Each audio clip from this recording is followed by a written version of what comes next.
नमस्कार साथियों, हंस वाहिनी के YouTube चैनल पर आप सभी लोगों का एक बार फिर हार्दिक स्वागत है। साथियों, आज अपन एक महत्वपूर्ण बिंदु पर और चर्चा करने वाले हैं। हम राजस्थान के राजवंश पढ़ रहे थे और राजवंश में ही अपन क्या पढ़ रहे हैं, राजस्थान का चौहान राजवंश। तो साथियों, चौहान राजवंश हमने शांबर के चौहान पढ़े, उसी को ही शाकंभरी के चौहान कहते हैं। उसी के अंदर से हमने निकाला क्या, अजमेर के चौहान राजवंश को, और अब अजमेर के चौहान राजवंश को हम पूर्ण करके आ चुके हैं पृथ्वीराज चौहान को। और अब अपन बात करेंगे, यानी एक और शाखा यहीं से निकलती है, उसका नाम है साथियों रणथंभौर के चौहान। किसके चौहान? रणथंभौर के चौहान भी अपनी वीरता के लिए जाने जाते थे।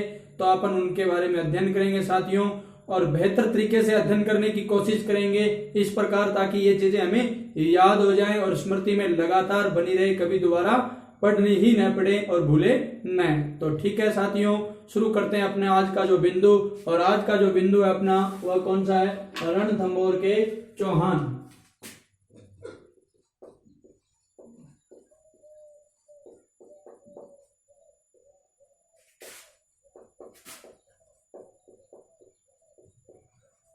रणथंभौर के चौहानों की जब बात करेंगे मित्रों, तो एक बात अब आप लोगों को वापिस पुनः ले चलता हूं, यानी अपने तराइन के युद्ध में। ठीक है, और हमने ये पढ़ा था कि तराइन के युद्ध में पृथ्वीराज चौहान की क्या हो गई? हार हो गई। अभी हमने ये बात की कि तराइन का द्वितीय युद्ध था, वो कब हुआ? 1192 ईस्वी में हुआ। और यहाँ पर पृथ्वीराज चौहान की क्या हो गई थी? हार। पृथ्वीराज चौहान की क्या हुई? हार हुई। किसकी हार हो गई? पृथ्वीराज चौहान। और एक बात मैं आप लोगों को यही बता देता हूं कि पृथ्वीराज चौहान तृतीय थे, ये हम पढ़कर आ चुके हैं। और इनकी यहाँ क्या हो गई? हार। और जीत किसकी हुई? अब हमें ये भी ध्यान दे लेना है, जीत की बात हमने कर ली थी, और वो किसकी? मोहम्मद गौरी की। किसकी जीत हुई? मोहम्मद गौरी की। ठीक है, अब बात ये हुई कि ये हार जीत का मामला चला, और यहाँ क्या हुआ? अजमेर में क्या हुआ कि जैसे ही पृथ्वीराज चौहान की तो हार हो गई, तो 1192 में यानी अजमेर पर अधिकार किसका हो गया? मोहम्मद गौरी का। किसके ऊपर अधिकार हो गया? अजमेर पर अधिकार हो गया। और ये व्यक्ति क्या करता है? अजमेर में अपना एक नियुक्त करता है गवर्नर। और वो कौन है? आप सब लोग जानते होंगे, इसी का गुलाम है, यानी गौरी का जो गुलाम है वो कौन है? कुतुबुद्दीन ऐबक। ठीक है, तो अजमेर ये किसे सौंप देता है? कुतुबुद्दीन ऐबक को। कुतुबुद्दीन ऐबक को। अब एक चीज मैं आप लोगों को यहाँ बता देता हूँ, जब कुतुबुद्दीन ऐबक को सौंपता है, तो कुतुबुद्दीन ऐबक युद्ध के बाद, है ना, युद्ध के बाद की स्थिति है ये। तो युद्ध के बाद क्या करता है कि ये 1192 में, है ना, वापिस यहाँ पर कहते हैं पृथ्वीराज चौहान का पुत्र था। ये जो पृथ्वीराज चौहान है, इसके पुत्र, और पुत्र का नाम क्या था? पुत्र का नाम आपको मैंने बता रखा है, गोविंदराज चौहान। गोविंदराज चौहान। और ये पृथ्वीराज चौहान का क्या था? पुत्र था। इसमें आपको याद ये रखनी है, कहते हैं कि गौरी यानी जीतने के बाद वापिस कह दे कुछ टैक्स के बदले, खूब सारा टैक्स, भरपूर टैक्स के बदले अजमेर किसे दे देता है? गोविंदराज चौहान को। और होता क्या है? तो फिर ये इसे रणथंभौर क्यों जाना पड़ा? इसके पीछे कारण स्पष्ट है, वो है कि पृथ्वीराज चौहान का भाई है। मैंने आप लोगों को एक दिन बताया था जब अपन पृथ्वीराज को पढ़ रहे थे, हरिराज। कौन?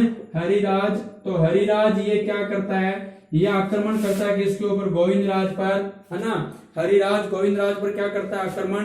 कहता है कि मैं तुम्हें यहाँ नहीं रहने दूंगा। तो कहने का तात्पर्य मेरा एक बार पुनः समझो। मैं इस कहानी को मित्रों, मैं इस पिछली वाली हमारी जो पट कथा है, यानी ये जो कहानी है, उसको मैं जोड़ने की कोशिश कर रहा हूं। अगर आप लोग इसको जोड़कर पढ़ोगे तो कभी नहीं भूलोगे, एक श्रृंखला बन जाएगी ना। तो मैंने कहा 1192 में तराइन का जो युद्ध हुआ पृथ्वीराज चौहान की, इसमें क्या हुई? हार हुई। मोहम्मद गौरी की जीत हुई। अजमेर कुतुबुद्दीन ऐबक के अधीन आ गया। कुतुबुद्दीन ऐबक बाहरी टैक्स के रूप में ये किसको दे देता है? गोविंदराज चौहान को यहाँ की जिम्मेदारी संभालता है। और गोविंदराज चौहान कौन है? यानी आप लोग जानते होंगे वो कौन है? पृथ्वीराज चौहान तृतीय का पुत्र है। लेकिन यही पृथ्वीराज चौहान का भाई है, जिसका नाम क्या है? हरिराज है। और ये क्या करता है, ये अपने स्वाभिमानी है ना रवैये के वजह से आक्रमण करता है किसके ऊपर, गोविंदराज के ऊपर। तो गोविंदराज आखिरकार ना 2 बार आक्रमण करता है। एक बार तो ये भागता है वापिस कुतुबुद्दीन ऐबक के पास जाता है और कह देता है कि वहां पर वो अधिकार कर, लेकिन वो वापिस आता है कौन, कुतुबुद्दीन ऐबक, और आकर के क्या करता है, इसे हरिराज को यहाँ से भगा देता है, वापिस किसे बना देता है, गोविंदराज को। लेकिन हरिराज फिर आता है इसके ऊपर क्या करता है, आक्रमण। इस वजह से आखिरकार तंग होकर के यहाँ से चला जाता है साथियों। और अब ये कहाँ जाएगा वो देखने वाली बात है। अब ये जिस जगह पर जाएगा उसका नाम है रणथंभौर। उस जगह का नाम क्या है, रणथंभौर। तो ध्यान से आप लोगों ने ये बात सुनी होगी जो मैंने आप लोगों को बताई है ना। मैंने ये कहा है कि पृथ्वीराज चौहान तृतीय का पुत्र जिसका नाम क्या है, गोविंदराज चौहान, और ये गोविंदराज चौहान के द्वारा रणथंभौर में चौहान वंश की क्या की जाती है, चौहान वंश की स्थापना। चौहान वंश की क्या की जाती है, स्थापना। प्रश्न परीक्षा में आया हुआ है और भी आएगा कि रणथंभौर के चौहान वंश की स्थापना किसने की, संस्थापक कौन है, तो वो कौन हो जाएगा, यानी उस व्यक्ति का नाम गोविंदराज चौहान होगा। और इसी ने मैंने आप लोगों को बताया है ये जो स्थापना की थी ये कब की थी, 1194 ईस्वी में। कब की थी, 1194 ईस्वी में। तो आप लोग ये बात अच्छी तरह से समझ गए होंगे। अब अपन पढ़ते हैं, ये रणथंभौर हमने शुरू किया, इसके बीच में मैंने यह बात आप लोगों को बताई है, ठीक है। अब आगे चलते हैं, यानी इससे आगे यानी 1 नंबर अपना शासक हो गया, संस्थापक हो गया, और इसका नाम क्या है, गोविंदराज चौहान। अब देखो आपको मैं महत्वपूर्ण यानी उसी प्रकार करते हैं अपन। रणथंभौर के चौहानों में अगर अपन बात कर रहे हैं तो सबसे पहले अपन किसकी बात करेंगे, अभी हमने एक नाम लिखा था गोविंदराज चौहान। और गोविंदराज चौहान के बारे में सिर्फ एक की बात ये याद रखनी है कि गोविंदराज चौहान ने क्या किया भाई, रणथंभौर के चौहान वंश की स्थापना।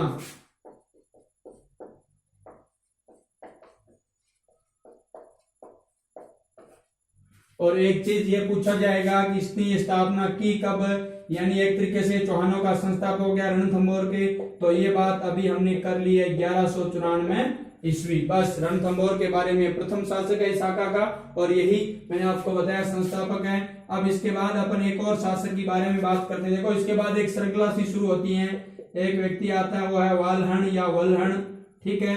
और वल्हण के बाद जो शासक आता है, यहाँ पर जो शासक है यानी कि ज्यादा समय तक रहते नहीं है, प्रहलाद। उसके बाद एक व्यक्ति आता है वो कौन है, प्रहलाद है। और उसके बाद एक व्यक्ति आता है उसका नाम है वीर नारायण। साथियों ये जो वीर नारायण है जबरदस्त, ये भी वीर था। और आपको बता देता हूं मैं, इसके ऊपर क्या होता है, इल्तुतमिश का आक्रमण होता है भाई। दिल्ली सुल्तान इल्तुतमिश है ना, आप लोग उधर जानते होंगे दिल्ली सल्तनत का ये इल्तुतमिश। और इल्तुतमिश किस वंश का था, गुलाम वंश का।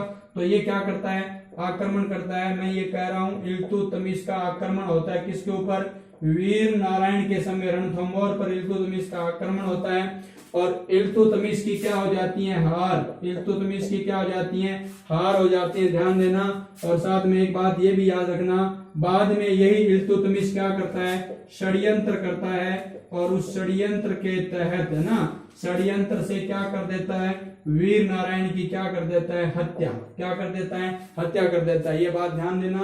तो मैंने ये गोविंदराज बताया, उसके बाद वाल्हण, प्रहलाद, इनके बारे में कोई जानकारी मिलती नहीं है। उसके बाद शासक वीर नारायण। और वीर नारायण के बारे में मैंने आप लोगों को बता दिया कि इल्तुतमिश का आक्रमण होता है और इल्तुतमिश की क्या हो जाती है, हार। लेकिन धोखे से इल्तुतमिश के द्वारा वीर नारायण की क्या कर दी जाती है, हत्या।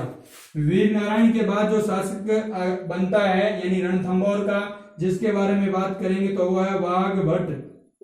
कौन है साथियों, वाघभट्ट है। और वाघभट्ट के बारे में एक महत्वपूर्ण बात आपको याद रखनी है, और वह कौन सी है, वो ये बात है कि इसके समय रजिया सुल्तान आक्रमण करती है ना, दिल्ली सल्तनत की शासिका है ना, भारत की प्रथम शासिका उसे कहा जाता है, प्रथम महिला शासिका। तो ध्यान देना, रजिया सुल्तान का क्या होता है, रजिया सुल्तान का आक्रमण, और ये क्या हो जाती है, असफल। मतलब ये क्या नहीं होती, सफल नहीं होती। ठीक है, तो ये भी अपन बात जानते हैं। अब मैं इसके बाद आपको एक और महत्वपूर्ण शासक वाघभट्ट के बाद जिसकी बारी आती है वो कौन है, अब अपन बात करेंगे। बहुत ही महत्वपूर्ण है ये व्यक्ति भी, जिसका नाम है जयत्र सिंह। क्या नाम है साथियों, जयत्र सिंह। और जयत्र सिंह के बारे में जब भी हम पढ़ेंगे तो आपको बिल्कुल यहाँ से कुछ चीज याद आने वाली है, यहाँ से अपनी ये श्रृंखला शुरू होने वाली है। तो ये लोग जयत्र सिंह। और जयत्र सिंह की मैं बात करूं तो आपको इतना ध्यान रखना है, 32 वर्षों तक शासन किया इसने। कितने वर्षों तक, 32 वर्षों तक शासन किसने, जयत्र सिंह ने। और ये ध्यान दे लेना, इसने 32 वर्षों तक शासन किया और इसकी मृत्यु हो गई थी 1282 ईस्वी में। इसकी क्या हो गई, मृत्यु। 1282 ईस्वी में मृत्यु किसकी, जयत्र सिंह की। अब जयत्र सिंह क्यों महत्वपूर्ण है, इसलिए महत्वपूर्ण है मित्रों, इसी जयत्र सिंह का जो पुत्र होता है और इस पुत्र का नाम है हमीर देव चौहान। हमीर देव चौहान, ध्यान से सुन ले, श्रृंखला को जोड़ते जाए, रटना कुछ भी नहीं है, कहानी बनाकर पढ़ लें बस, है ना। बचपन में हम दादी नानी से जो कहानियां पढ़ते थे बस वही कहानियां हैं, अगर आप लोगों का थोड़ा सा ध्यान है तो। ठीक है, तो जयत्र सिंह 32 वर्षों तक क्या करते हैं, शासन। 1282 ईस्वी में इनकी हो जाती है मृत्यु। और पुत्र हमीर देव चौहान, पुत्र कौन है, हमीर देव चौहान है। एक बात मैं यही बता देता हूं आपको कि ये जयत्र सिंह है, ये हमीर देव चौहान के क्या हो गए, पिता हो गए। इन्होंने 32 वर्षों तक क्या किया, शासन।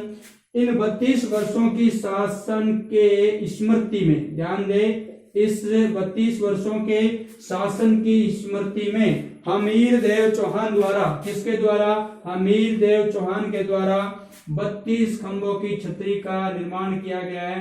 प्रश्न आता है 32 खंभों या स्तंभों की छतरी कहां पर है, तो रणथंभौर में है।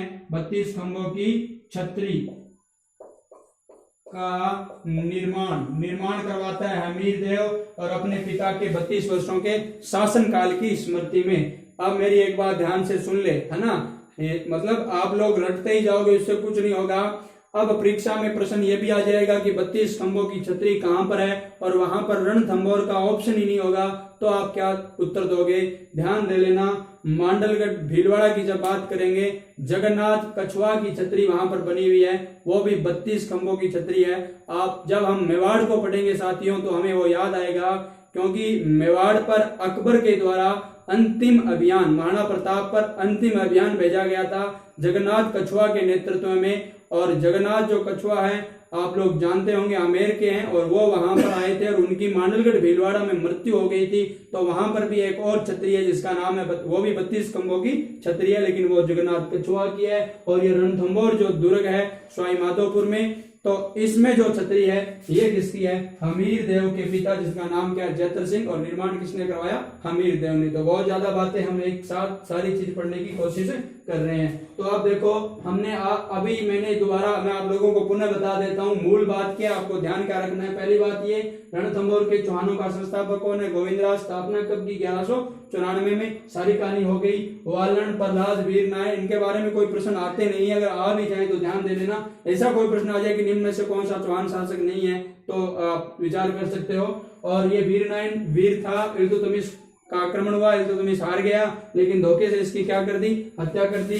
वाघभट्ट राजा बना, रजिया सुल्तान का क्या होता आक्रमण, लेकिन रजिया सुल्तान भी हार गई। और जयत्र सिंह 32 वर्षों तक क्या करते हैं, शासन करते हैं। 1282 ईस्वी में इनकी क्या हो जाती है, मृत्यु हो जाती है। पुत्र हमीर देव चौहान के द्वारा इनकी स्मृति में 32 खंभों की छतरी कहां पर बनाई जाती है, रणथंभौर दुर्ग में। ठीक है, तो ये बड़ी महत्वपूर्ण बात हमने की है।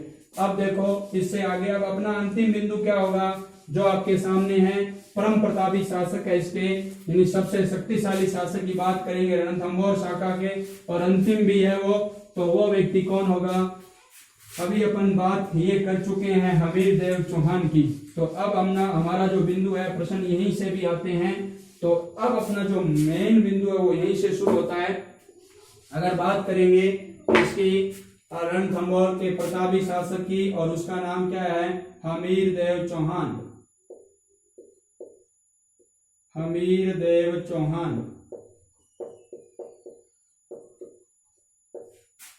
सबसे पहले हमीर देव चौहान की बातचीत करेंगे तो अपन ये करने वाले हैं कि इसके अगर शासन काल के बारे में आपको जानकारी हो तो बेहतर रहेगा।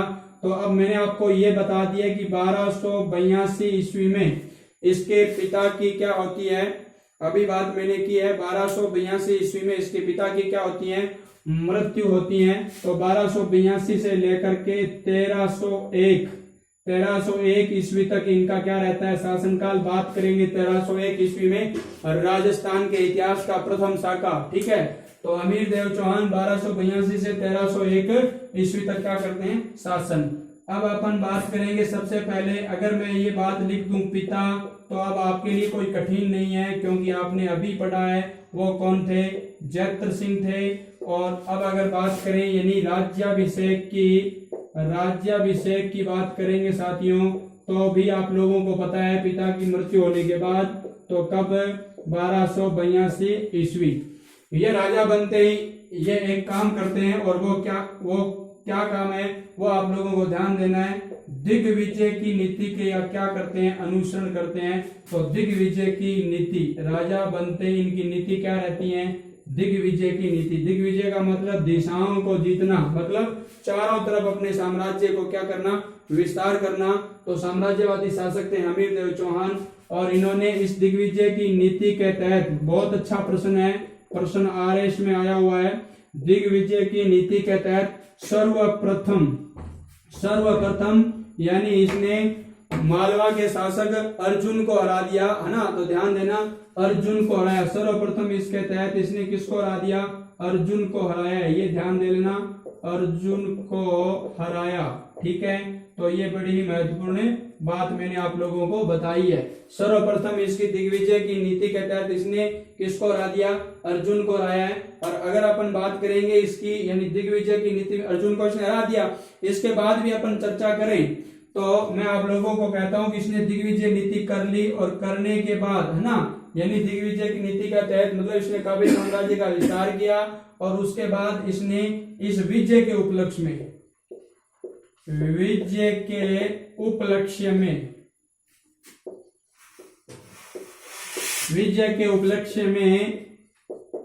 एक यज्ञ किया मित्रों, और उस यज्ञ का नाम है कोटि यज्ञ। ध्यान देना, कोटि यज्ञ, है ना। तो कोटि यज्ञ किया, और इस यज्ञ का पुरोहित आपसे कोई पूछ ले, पुरोहित, तो उसका नाम होगा विश्वरूप। क्या नाम होगा, विश्वरूप। और विश्वरूप आपने उधर भी पढ़ा है, यानी पृथ्वीराज चौहान के समय भी पढ़ा है। तो आपको ऐसा कोई प्रश्न आ सकता है कि अमीर द्वारा संपन्न कोटि यजन जो यज्ञ है वो किस पुरोहित के द्वारा संपन्न किया गया, तो आपके लिए कोई दिक्कत है नहीं। अब अपन बात करते हैं इससे संबंधित और महत्वपूर्ण तथ्य की। ये बात तो आपको समझ में आ गई होगी, मैंने कहा है अमीर देव चौहान के बारे में और पिता के बारे में चर्चा कर लिया, राज्याभिषेक हो गया, याद करने वाली अब कोई बात बची नहीं है। लेकिन ये जरूरी है दिग्विजय की नीति, और सर अर्जुन, ये हमने लिखा नहीं है। अर्जुन की अगर बात करेंगे, भीमरस का शासक है ये, भीमरस का शासक, ये जरूरी है, भीमरस के शासक अर्जुन को इन्होंने क्या कर दिया, हरा दिया। तो ये बात भी आप लोगों को याद रखनी है। अब अपन इसके बाद में एक और महत्वपूर्ण बात बता देता हूं मित्रों। हमीर ने कुल, है ना, कुल 17 युद्ध लड़े थे। हमीर ने कुल कितने, 17 युद्ध लड़े, उनमें 16 में क्या हुई, विजय हुई। अमीर ने कुल कितने युद्ध लड़े, 17 युद्ध लड़े, और उसमें 16 में क्या हुई, विजय हुई। अब बात करेंगे ऐसा कौन सा युद्ध था जिसमें इनकी क्या हो गई, पराजय हो गई। अब मैं एक बात और बता देता हूं, ये जो हमीर है, हटी हमीर के नाम से इतिहास में क्या है, प्रसिद्ध है ना। हटी हमीर के नाम से इतिहास में प्रसिद्ध है। इनके बारे में एक पंक्ति है, वो प्रचलित आपको याद होगा, सिंह सवन सतपुरुष वचन कदली फलत इक बार, तिरिया तेल हमीर हट चढ़े न दूजी बार। सिंह सवन सतपुरुष वचन कदली फलत इक बार, हमीर हट तिरिया तेल चढ़े न दूजी बार। तो ये भी आप ध्यान रख लेना, मैं लिख देता हूं, आप लोगों को याद रह जाएगी लिखी हुई। सिंह सवन सतपुरुष वचन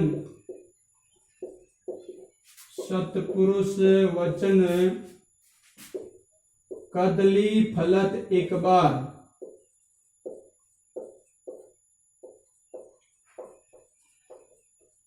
कदली फलत एक बार, तिरिया तेल हमीरहट चढ़े न दूजी बार, चढ़े न दूजी बार, बहुत महत्वपूर्ण है। यह हमीर के बारे में प्रचलित है, यानी सिंह सवन सतपुरुष वचन कदली फलत एक बार, तिरिया तेल हमीरहट चढ़े न दूजी बार। ठीक है, इसका आशय क्या है, आप लोगों को ज्यादा कुछ नहीं करना है। सिंह यानी कि शेर के द्वारा एक बार ही झपट्टा मारा जाता है, इस प्रकार की बातें मिलती हैं। एक बार इसके द्वारा गमन भी किया जाता है। और सतपुरुष वचन यानी सच्चे पुरुषों का ना, जो व्यक्ति वचन दे देता है उसका वचन एक ही बार होता है, बाद में वो दोबारा नहीं होता। कहने का मतलब एक बार कमिटमेंट कर दिया तो कर दिया, फिर ये अपने बाप की और अपने आप की भी नहीं सुनने वाला। ठीक है, और कदली फलत, कदली माने होता है केले का वृक्ष, तो केले का जो पौधा होता है उस पर सिर्फ एक ही बार केला लगता है। तो ये बात आप ध्यान दे लेना, कदली फलत एक बार, यानी कदली पर एक ही बार केला लगता है। और अगर बात करें तिरिया तेल, है ना, तिरिया यहाँ पर लड़की को कहा गया है। और ये जैसे आप लोगों को पता है विवाह के समय है ना, लड़की के तेल चढ़ाया जाता है, तो उसकी जो प्रक्रिया वो एक ही बार होती है, दोबारा नहीं होती, बार बार नहीं होती। और हमीरहट उसी प्रकार, यानी ये सारी चीजें एक बार होती हैं, उसी प्रकार हमीर का हट भी क्या था, अटल था, इसलिए चढ़े न दूजी बार, मतलब ये हठी हमीर के नाम से जाने जाते थे। तो बड़ी महत्वपूर्ण बात है और आप लोगों को याद भी करनी है। अब हम इससे आगे निकलते हैं, यानी इतनी बातें हमीर देव चौहान के बारे में हमने प्रारंभिक जानकारी ली। यहाँ से आपके कितने ही प्रश्नों के, कितनी शंकाओं के यहाँ पर आप लोगों के क्या हो गए, समाधान हो गए। अब साथियों अपन आगे बढ़ते हैं, यानी अपने एक और महत्वपूर्ण बिंदु के बारे में चर्चा करते हैं। यह थे हमीर देव चौहान, है ना, आप स्क्रीनशॉट ले सकते हो, इसका कोई दिक्कत नहीं है, आराम से। अब अपन इसके आगे पढ़ने वाले हैं। अब हमीर देव चौहान क्या करता है, यानी कि हमीर देव चौहान के समकालीन दिल्ली में उधर क्या चल रहा है वो भी हमें पढ़ना जरूरी है।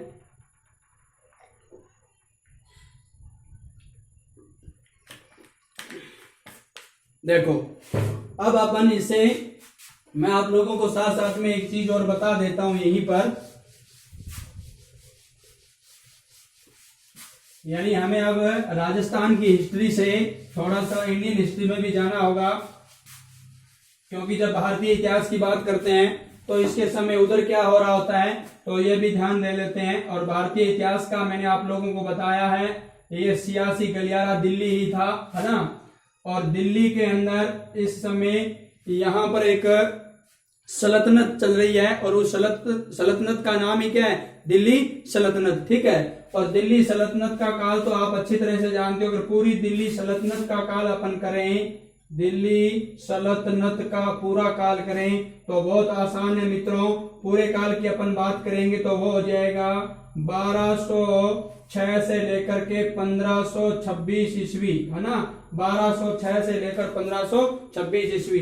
1206 को कुतुबुद्दीन ऐबक के द्वारा दिल्ली सल्तनत की शुरुआत की जाती है, गुलाम वंश की स्थापना की जाती है ना। इसे यामिनी वंश कहते हैं। तो अपन बात करेंगे 1206 में, और 1206 से दिल्ली सल्तनत क्या होती है, शुरू होती है, और 1526 में खत्म होती है। बात करेंगे पानीपत के, है ना, युद्ध की प्रथम युद्ध बाबर व इब्राहिम लोदी के बीच, है ना। दिल्ली सल्तनत का एकमात्र शासक जिसकी युद्ध भूमि में हत्या हो जाती है, और वो कौन है, इब्राहिम लोदी।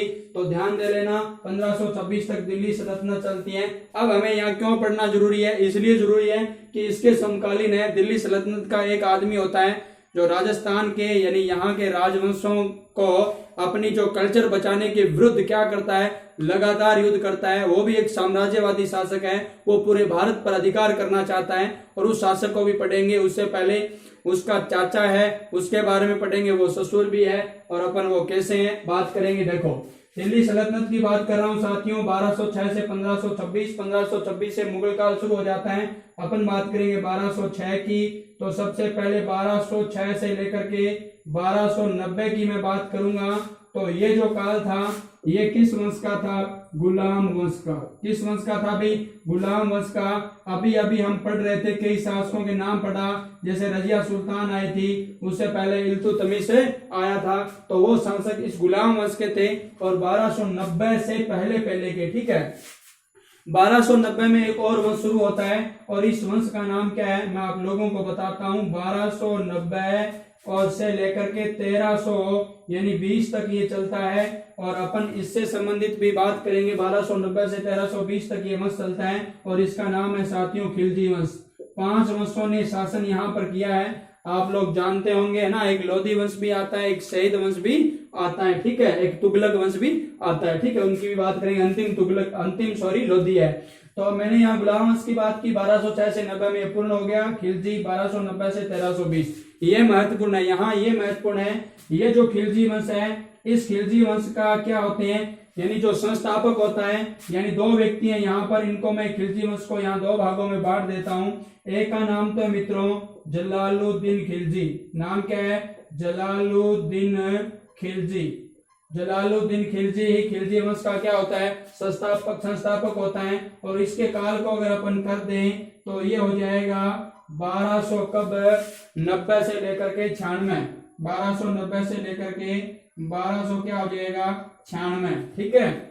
ये मैंने आपको काल बताया किसका, जलालुद्दीन खिलजी का। अब ध्यान दें, साथ में मैं इसके एक और शासक की बात कर देता हूं, जो इस वंश का शक्तिशाली शासक था, सुल्तान था, जिसका नाम क्या है, अलाउद्दीन खिलजी। क्या नाम है भाई, अलाउद्दीन खिलजी, अलाउद्दीन खिलजी। साथियों एक ध्यान दे लेना, अब मैं जितनी बार इन दोनों के नाम लूंगा शॉर्ट में लूंगा, और ये कौन कौन से लूंगा, ये जो व्यक्ति है 96 से लेकर के 1316 तक रहता है, ठीक है, 1316 में इसकी मृत्यु होती है, तो मैंने लिख दिया है। अब मैं इन दोनों आदमियों का शॉर्ट में नाम लूंगा, उसके बाद जितने भी लूंगा, ये जलालुद्दीन खिलजी है, इसका नाम मैं लूंगा जेके, क्या लूंगा, जेके। और ये अलाउद्दीन खिलजी है, इसका नाम मैं लूंगा एके, क्या लूंगा, एके। ये कोई जेके सीमेंट नहीं है, बल्कि जलालुद्दीन खिलजी का नाम है। और ये कोई AK-47 नहीं है, बल्कि अलाउद्दीन खिलजी का संक्षिप्त नाम हम काम लेंगे। अब देखो, दिल्ली सल्तनत में ये 2 शासक है,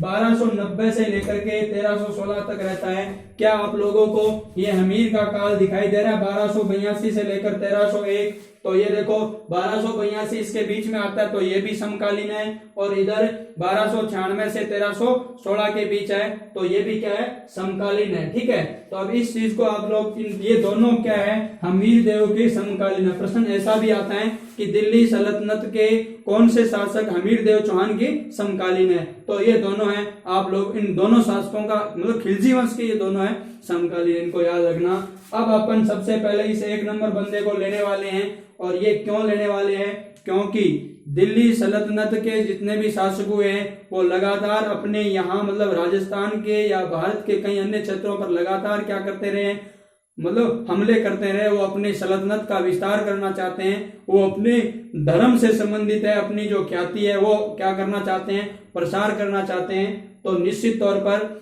यानी जब वो अपने धर्म का प्रसार करना चाहेंगे, तो यहाँ का जो क्षेत्रीय धर्म है, यहाँ के क्षेत्रीय जो लोग हैं, वो अपने धर्म व संस्कृति को बचाने के लिए उसके सामने चीन की दीवार के समान अटल खड़े हो जाएंगे। और वो ऐसे ही क्षत्रियों की हम कहानी पढ़ रहे हैं, और वो कौन कौन से, जिन्होंने यानी तपती हुई आग में अपने पूरे परिवार को, अपने पूरे समाज को, अपनी संस्कृति, अपने धर्म, आन बान शान स्वाभिमान के लिए मर मिटे, और उन्हीं वीरों का अपन गाथा पढ़ रहे हैं। तो सबसे पहले अब अपन बात करेंगे किसकी, खिलजी वंश का शासक है जिसका नाम है जलालुद्दीन खिलजी।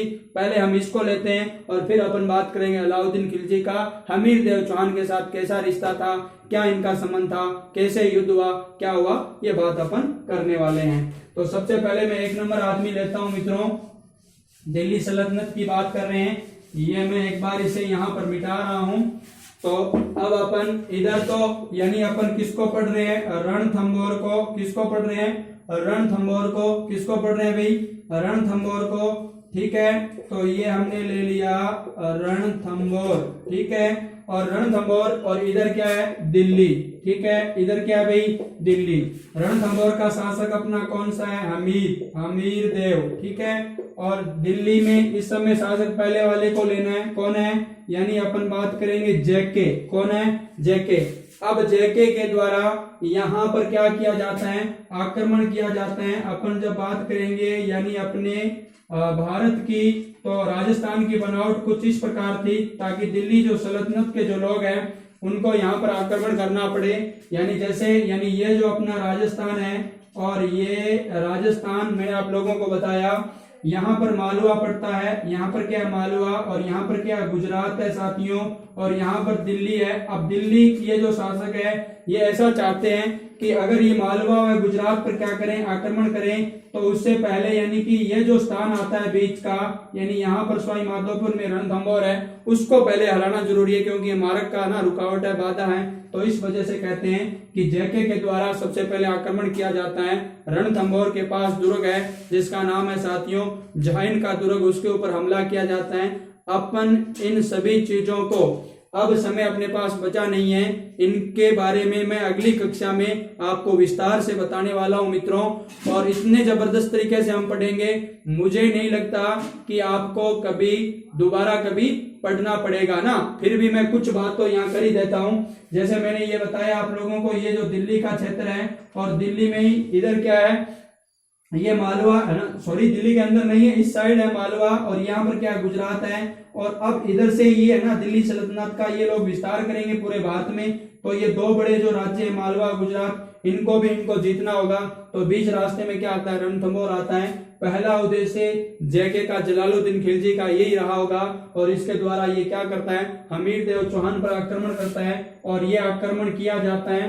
अपन इसके बारे में अगर चर्चा करें तो ये आक्रमण किया जाता है रणथंभौर दुर्ग के पास ही एक दुर्ग है मित्रों, उस दुर्ग का नाम है झाइन का दुर्ग, और ये सबसे पहले आक्रमण झाइन दुर्ग पर किया जाता है, और झाइन दुर्ग पर इनके द्वारा क्या कर लिया जाता है, अधिकार भी कर लिया जाता है। यानी एक तरीके से ये जीत हो गई है किसकी, दिल्ली सल्तनत के शासक जेके की। और ये जो युद्ध होता है 1290 ईस्वी की बात है। ये कब होता है, 1290 ईस्वी का होता है। इस युद्ध में हमीर देव चौहान के एक सेनापति गुरुदास सैनी की भी क्या हो जाती है बच्चों, हत्या हो जाती है। और अब हम इन सभी चीजों के बारे में क्या करने वाले हैं, अध्ययन करने वाले हैं। अगली कक्षा में इसके बारे में हम और विस्तार से चर्चा करेंगे कि क्या हुआ, क्या उसके बाद भी जेके क्या करता है, आक्रमण करता है कि नहीं करता है। साथियों आप लोगों को अगर इस प्रकार की ये जो इतिहास की अपनी कक्षाएं हैं, यानी सभी हंसवाहिनी की कक्षाएं अगर आप लोगों को पसंद आ रही है, तो आप लोग है ना ये मतलब आप लोग ये शिक्षा लेकर के ये अपने तक ही सीमित मत रखो,